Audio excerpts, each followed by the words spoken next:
আসসালামু আলাইকুম। আশা করি আপনারা সকলেই ভালো আছেন। WordPress customization with no code page বিল্ডারের দ্বিতীয় মডিউলের 21 নম্বর পার্টে আমরা যে টপিকগুলো কভার করতে যাচ্ছি সেগুলো হচ্ছে এলিমেন্টর প্রো ভার্সনের কাউন্টডাউন যে উইজেটটি আছে এটি আমরা কীভাবে ব্যবহার করব, এটি ব্যবহার করে কীভাবে আমরা লিমিটেড অফার যে আছে সেটা কীভাবে সেট আপ করতে পারি সেটা দেখব।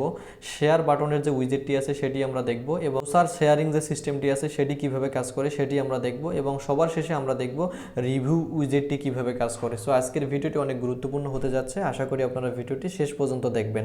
যারা এখনও আমাদের চ্যানেলটি সাবস্ক্রাইব করেনি এখনই সাবস্ক্রাইব করে পাশে থাকা বেল আইকনটি অন করে দিন। আমি অলরেডি আমাদের পেজটাতে আছি। সো এর আগের ভিডিওতে আমরা এই উইজেটগুলো নিয়ে আলোচনা করেছিলাম, price list, flip box, call to action. যারা দেখেননি তারা অবশ্যই এর আগের পর্বটি দেখে আসবেন। সো এখন আমরা দেখব কাউন্টডাউন উইজেটটি কীভাবে কাজ করে। সো এই জন্য আমরা এখান থেকে কাউন্টডাউন উইজেটটি দেখব। এলিমেন্টর প্রোর এখানে কাউন্টডাউন নামে একটা উইজেট আছে, এই যে এটা হচ্ছে সেই কাউন্টডাউন উইজেটটা। সো এটা আমি এখানে রাখবো। সো এখন আমরা কিছু দেখতে পাচ্ছি না, কারণ এই কাউন্টডাউন উইজেটের নর্মালি কালার থাকে হোয়াইট, এই জন্য কিছু দেখা যাচ্ছে না। এই জন্য আমি স্টাইল থেকে সর্বপ্রথম এর বক্সের কালারটা একটু পরিবর্তন করে নিব। সো আমি ব্ল্যাক কালারে রাখলাম। সো এখন আমরা দেখব কন্টেন্টের ভিতরে কোন জিনিসগুলো আছে। সো ডিউ ডেট, সো আমরা এখানে ডেট অনুযায়ী সিলেক্ট করতে পারি। সো আমরা যে ডেট দেবো সেই ডেট অনুযায়ী এখানে মানে জিনিসটা সিলেক্ট হবে। যেমন 30 দিন দেখাচ্ছে, 23 ঘন্টা 9 মিনিট যে সেকেন্ডটা দেখাচ্ছে, চাইলে এটা আমরা কম বেশি করতে পারি। সেজন্য এখানে এপ্রিল দেখাচ্ছে, চাইলে আমি মে মাস সিলেক্ট করতে পারি। যদি মে মাস সিলেক্ট করে যদি আমি 10 তারিখ দিই তাহলে দেখেন ডে কিন্তু বেড়ে যাবে। আবার যদি আমি মার্চ মাস সিলেক্ট করি, মার্চ সিলেক্ট করে আজকে হচ্ছে 19 তারিখ, আমি যদি এটা 21 তারিখ করে দেই তাহলে কিন্তু এটা আসতে আর যতদিন সময় লাগতেছে সেটা কিন্তু অটোমেটিকলি এখানে কাউন্টডাউন হতে যাচ্ছে। সো এই জিনিসটা আপনারা দেখতে পারেন বিভিন্ন ওয়ার্ডপ্রেসের লেন্ডিং পেজে, যেগুলো হচ্ছে ফেসবুকে যারা প্রোডাক্ট বিক্রি করে তারা মূলত এই কাউন্টডাউন উইজেটটা ব্যবহার করে একটা টাইম লিমিট সেট করে দেয়। যখন আপনারা সেই লেন্ডিং পেজে ভিজিট করেন তখন কিন্তু আপনারা এরকম একটা কাউন্টডাউন সিস্টেম দেখতে পারেন। সেটা মূলত এই কাউন্টডাউন উইজেটটি দিয়েই তৈরি করা হয়। সো টাইপ থেকে আপনারা এখান থেকে এটা সিলেক্ট করতে পারেন। এটা সিলেক্ট করে আপনারা শুধু কত আওয়ার এটা থাকবে, যেমন আমি চাই যে আমাদের অফারটা 24 ঘন্টা থাক, তাহলে সো আমি এখানে 24 করে দিলাম। সো দেখেন অটোমেটিকলি কিন্তু এখানে একদিন অটোমেটিকলি এটা কিন্তু কাউন্ট হতে থাকতেছে। সো এই কাউন্টিং জিনিসটা মূলত এই কাউন্টিং যে উইজেটটি আছে এটি ব্যবহার করে করা হয়। সো আপাতত আমি এটা সিলেক্ট করে রাখতেছি। রাখার পর এখানে যে আপনারা দেখতেছেন day, hour, minute, second, so এগুলো যদি আপনারা চান তাহলে এখানে শো করতে পারেন অথবা হাইড করতে পারেন। যদি আমি ডেটা চাই হাইড করতে, তাহলে ডে যদি হাইড করে দেয় তাহলে এটা হাইড হয়ে যাবে। তো শো হাইডের জিনিসগুলো আপনারা এখান থেকে ম্যানেজ করতে পারবেন। তারপরে লেবেলিংয়ের বিষয়টা এখানে দেখেন, লেবেল বলতে এখানে যে ডে দেখাচ্ছে, আওয়ার দেখাচ্ছে, টাইমস, মিনিটস দেখাচ্ছে এবং সেকেন্ড দেখাচ্ছে, সেটা মূলত এখান থেকে আপনারা ম্যানেজ করতে পারেন। যদি আপনারা লেবেলটা চান তাহলে শো করে রাখবেন, যদি না চান তাহলে লেবেলটা হাইড করে দিলে এটা অটোমেটিক হাইড হয়ে যাবে। সো আমি চাচ্ছি যে লেবেলটা দেখাক। এবং কাস্টম লেবেল বলতে এখান থেকে আপনারা চাইলে ডের লেখাটা চেঞ্জ করে দিতে পারবেন, আওয়ারের লেখাটা চেঞ্জ করে দিতে পারবেন, মিনিটের লেখাটা চেঞ্জ করে দিতে পারবেন, অ্যান্ড সেকেন্ডের লেখাটাও এখান থেকে চেঞ্জ করে দিতে পারবেন। সো কাস্টম লেবেল যদি করার প্রয়োজন হয় তাহলে এটা অন করে আপনারা এখানে পরিবর্তন করতে পারবেন। দেন এখানে একটা গুরুত্বপূর্ণ অপশন আছে, সেটা হচ্ছে অ্যাকশন আফটার এক্সপায়ার, অর্থাৎ যখন আমার এই একদিন শেষ হয়ে যাবে বা 2 দিন শেষ হয়ে যাবে তখন কি আমার এই কাউন্টডাউনটা শো করবে, নাকি হাইড হয়ে যাবে, নাকি কোথাও রিডাইরেক্ট হয়ে যাবে, সেটা এখানে দেখাচ্ছে আর কি। সো এই এক্সপায়ারের এখানে প্লাস আইকনটা যদি ক্লিক করেন তাহলে রিডাইরেক্ট, অর্থাৎ যখন এই টাইমারটা শেষ হয়ে যাবে অর্থাৎ 0 হয়ে যাবে তখন আপনারা যদি এখানে কোনো একটা ইউআরএল দেন তাহলে সেই পেজে বা সেই ইউআরএলে অটোমেটিকলি চলে যাবে। আবার আপনারা যদি ইউআরএল না দিয়ে হাইড চান তাহলে যখন টাইমারটা অটোমেটিকলি শেষ হয়ে যাবে তখন আপনার ওই পেজে আর এই টাইমারটা দেখাবে না, সেটা অটোমেটিকলি হাইড হয়ে যাবে। আবার আপনি যদি চান যে শো মেসেজ, ধরেন আপনার এই টাইমারটা শেষ হয়ে গেছে, সেই টাইমারটা শেষ হয়ে যাওয়ার পর এই সেকশনটাতে আপনি একটা মেসেজ শো করাতে চাচ্ছেন, তাহলে এখানে এই অ্যাকশনের এখানে শো মেসেজ সিলেক্ট করে আপনি নিচে সেই মেসেজটা লিখে দিবেন, তাহলে টাইমারটা যখন শেষ হবে তখন এই মেসেজটা এখানে শো হবে। দেন এখানে আমরা স্টাইলে আসবো। সো স্টাইলে এসে আপনারা কাউন্টডাউনের যে কন্টেইনারটা আছে দেখেন, এটা কিন্তু এখন ফুল উইথ আছে, চাইলে আমি এটা ইনলাইন করে দিতে পারবো। সো এই যে এরকম হয়ে গেছে, এক লাইনের ভিতরে চলে এসেছে। এখানে ডে দেখাচ্ছে আর এখানে হচ্ছে তার যে লেভেলটা আছে সেই লেভেলটা কিন্তু সাইডে দেখাচ্ছে। আমরা চাইলে এখান থেকে অ্যালাইনমেন্টটা সিলেক্ট করতে পারবো। ঠিক আমি এটাকে মানে পুরা উইথটা 100% করে রাখলাম। আবার চাইলে আপনারা এখান থেকেও সেই উইথটা ছোটো বড়ো করতে পারবেন। একটা থেকে আরেকটা দ্রুত কত হবে সেটা এখান থেকে ম্যানেজ করতে পারবেন। পুরো যে বক্সটা আছে এই বক্সটার পেডিং, যেমন আমি চাইছি যে এই পেডিংটা 10% করে থাক, তাহলে এরকম করে থাকবে।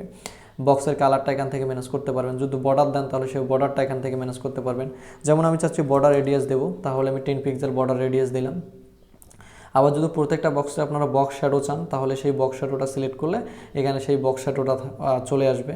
দেন তারপর কন্টেন্ট, সো যদি কন্টেন্টে আসেন তাহলে এখানে দেখেন ডিজিট বলতে আমরা যে সংখ্যাগুলো দেখতে পাচ্ছি এগুলো, সেইগুলোর কালারটা চাইলে আপনারা এখান থেকে পরিবর্তন করে দিতে পারবেন। যেমন আমি কালারটা রেড করে দিয়ে রাখলাম।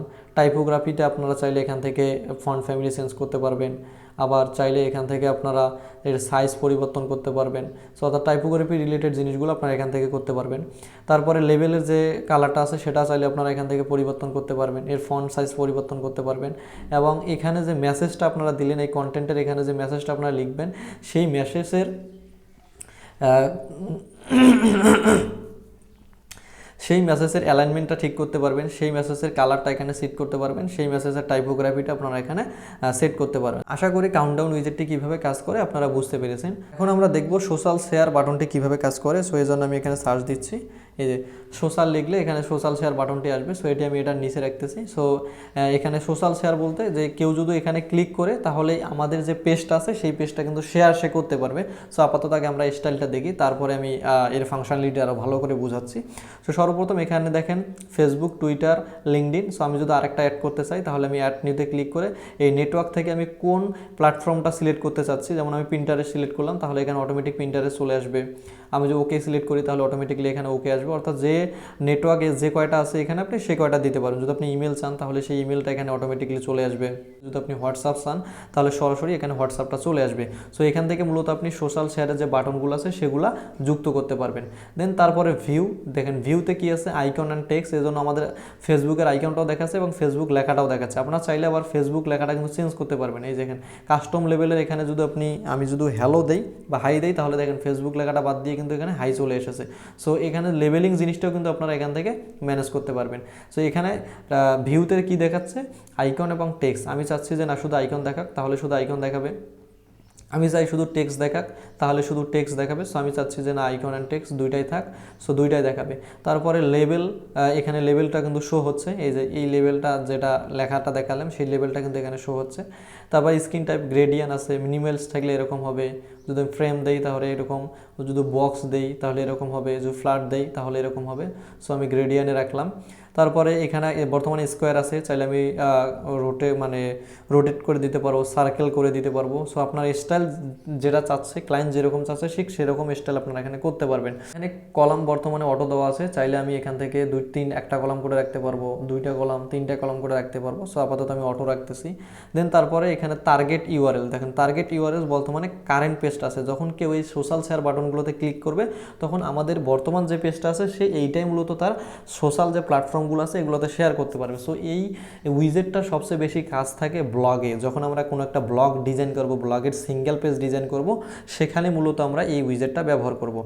সো এখান থেকে জিনিসগুলো আপনারা ম্যানেজ করতে পারবেন। দেন তারপর যদি স্টাইলে আসি, সো স্টাইলে এসে এখানে প্রত্যেকটার গ্যাপগুলো আপনারা এখান থেকে ম্যানেজ করতে পারবেন। দেন কালার অফিসিয়াল কালার দেওয়া থাকবে, যদি আপনারা চান তাহলে কাস্টম, তাহলে আপনারা কাস্টম কালার এখান থেকে ম্যানেজ করতে পারবেন। সো আপাতত আমি অফিসিয়াল কালার সিলেক্ট করে এখানে পাবলিশ করতেছি এবং কন্টেন্টের এখানে কি দেওয়া আছে আমাদের কারেন্ট পেজ। এখন যদি আমি প্রিভিউতে যাই, কাউন্টডাউনটা আছে, টাইমারটা সেটা দেখাচ্ছে। এবং এখানে যদি আমি ধরেন যে লিঙ্কডইনে শেয়ার করতে চাই তাহলে লিঙ্কডইনে ক্লিক করলে আমাদের সরাসরি লিঙ্কডইন যদি এই ব্রাউজারে ওপেন থাকে তাহলে সেই লিঙ্কডইনে অটোমেটিক পোস্টটা শেয়ার করার মতো অপশান চলে আসবে। আমরা এখানে কিছু লিখে এখানে পোস্ট করে দিলে এটা অটোমেটিকলি এই পেজটা আমাদের শেয়ার হয়ে যাবে। আপনারা যদি চান হোয়াটসঅ্যাপে তাহলে হোয়াটসঅ্যাপে, যদি টুইটার চান তাহলে টুইটারে ক্লিক করলে অটোমেটিক টুইটারটা ওপেন হয়ে যাবে এবং পোস্ট করার জন্য এখানে চলে আসবে। আপনি কিছু লিখে পোস্ট দিলে এই যে পেজটা আছে ডিরেক্ট কিন্তু এই পেজটা অটোমেটিকলি শেয়ার হয়ে যাবে আপনার সোশ্যাল মিডিয়া যে প্ল্যাটফর্মগুলো আছে এগুলাতে। সো এখানে কি দেওয়া ছিল আমাদের টার্গেট দেওয়া ছিল কারেন্ট পেজ, এই জন্য কিন্তু আমাদের কারেন্ট পেজের ইউআরএল দেখাচ্ছে। আমরা যদি কারেন্ট পেজ না চাই তাহলে আমরা কাস্টম দিতে পারি। সো আমরা কাস্টম যে ইউআরএলটা দিব তখন সেই কেউ যদি আমাদের এই সোশ্যাল আইকনগুলোতে বা সোশ্যাল শেয়ার বাটনটাতে ক্লিক করে তাহলে এখানে যে ইউআরএলটা দিব এই ইউআরএলটা তার সোশ্যাল মিডিয়া প্ল্যাটফর্মগুলোতে সে শেয়ার করতে পারবে। সো এই শেয়ার বাটনের কাজ মূলত এটাই। এখন আমরা দেখব রিভিউ উইজেটের কাজ কি, এজন্য আমি এখান থেকে রিভিউ উইজেটটা নিয়ে নিলাম। সো এর আগের ভিডিওগুলোতে কিন্তু আমরা দেখেছিলাম যে টেস্টিমোনিয়াল ক্যারোসেলটা কীরকমভাবে কাজ করে, প্রায় ঠিক সেটার মতোই এখানে রিভিউ উইজেটটা কাজ করে। সো এখানে দেখেন অটোমেটিকলি 3টা স্লাইড অ্যাড করা আছে, চাইলে আপনি আরেকটা স্লাইড এখানে অ্যাড করতে পারবেন। এখানে আপনি ইমেজ দিতে পারবেন, ধরেন আমি এই ইমেজটা দিলাম, দেন তারপরে তার নাম দিতে পারবেন, টাইটেল দিতে পারবেন, এখানে আইকন সিলেক্ট করতে পারবেন। যদি আপনি রেটিং দেন তাহলে সেই রেটিংটা এখানে শো করবে। তারপরে যদি আপনি লিঙ্ক দেন তাহলে সেই লিঙ্কটা অ্যাড হয়ে যাবে। এবং যে আপনার রিভিউটা আছে সেই রিভিউটা কিন্তু আপনি এখানে দিতে পারবেন। দেন তারপরে প্রিভিউতে এসে আপনি এখানে সিলেক্ট করতে পারবেন যে কয়টা করে দেখাবে। যখন আমি 3টা করে দিলাম তাহলে 3টা করে দেখাচ্ছে। স্ক্রল কয়টা হবে সেটা এখান থেকে সিলেক্ট করতে পারবেন, এটার উইডথটা সিলেক্ট করতে পারবেন। অর্থাৎ এর আগে আমরা যে টেস্টিমোনিয়াল উইজিটে যে জিনিসগুলো দেখেছিলাম মোটামুটি সেগুলোই এডিশনাল অপশন থেকে সেই সিস্টেমগুলো আপনারা আরও রাখতে পারবেন, ডট, তারপরে এটা অটোপ্লে হবে কিনা, ইনফিনিটি লুপ হবে কিনা, সেই জিনিসগুলো আপনারা এখান থেকে ম্যানেজ করতে পারবেন। এখন যদি আমি স্টাইলে আসি, সো স্টাইলে এসে সেম স্লাইডারের একটা স্লাইডার থেকে আরেকটা স্লাইডার দূরত্ব কত সেটা এখান থেকে সিলেক্ট করতে পারেন, বর্ডার। তারপরে যদি আমি টেক্সটে আসি তাহলে এই যে টেক্সটগুলো আছে এই টেক্সটের কালারগুলো এখান থেকে পরিবর্তন করতে পারবো। তারপরে টাইটেলের কালারগুলো পরিবর্তন করতে পারবো, নেমের কালারগুলো পরিবর্তন করতে পারবো। এখানে যে রিভিউটা আছে সেই রিভিউর যে কালারটা সেটা পরিবর্তন করতে পারবো। যদি আমি এখানে যে ইমেজটা আছে সেই ইমেজের সাইজটা আমরা বড় করতে পারবো, ছোটো করতে পারবো। যে আইকনটা আছে সেই আইকনের কালারটা আমরা কাস্টমভাবে দিতে পারবো। ধরেন আমি এখান থেকে এটার কালারটা রেড দিলাম তাহলে রেড হয়ে গেল। এখানে রেটিংটা আমরা চাইলে এখান থেকে চেঞ্জ করতে পারবো। আবার নেভিগেটর যেগুলো আছে সেই নেভিগেটরগুলো কিন্তু আমরা সাইজ বড় করতে পারবো, ছোটো করতে পারবো। অর্থাৎ স্টাইল রিলেটেড যতগুলো জিনিস আছে সেগুলো আপনারা স্টাইল ট্যাবে এসে করতে পারবেন। আশা করি আজকের এই ভিডিও থেকে আপনারা খুব ভালোভাবে বুঝতে পেরেছেন কাউন্টডাউন উইজেটটি কীভাবে কাজ করে, সোশ্যাল শেয়ার বাটনটি কীভাবে কাজ করে, অ্যান্ড রিভিউ উইজেটটি কীভাবে কাজ করে।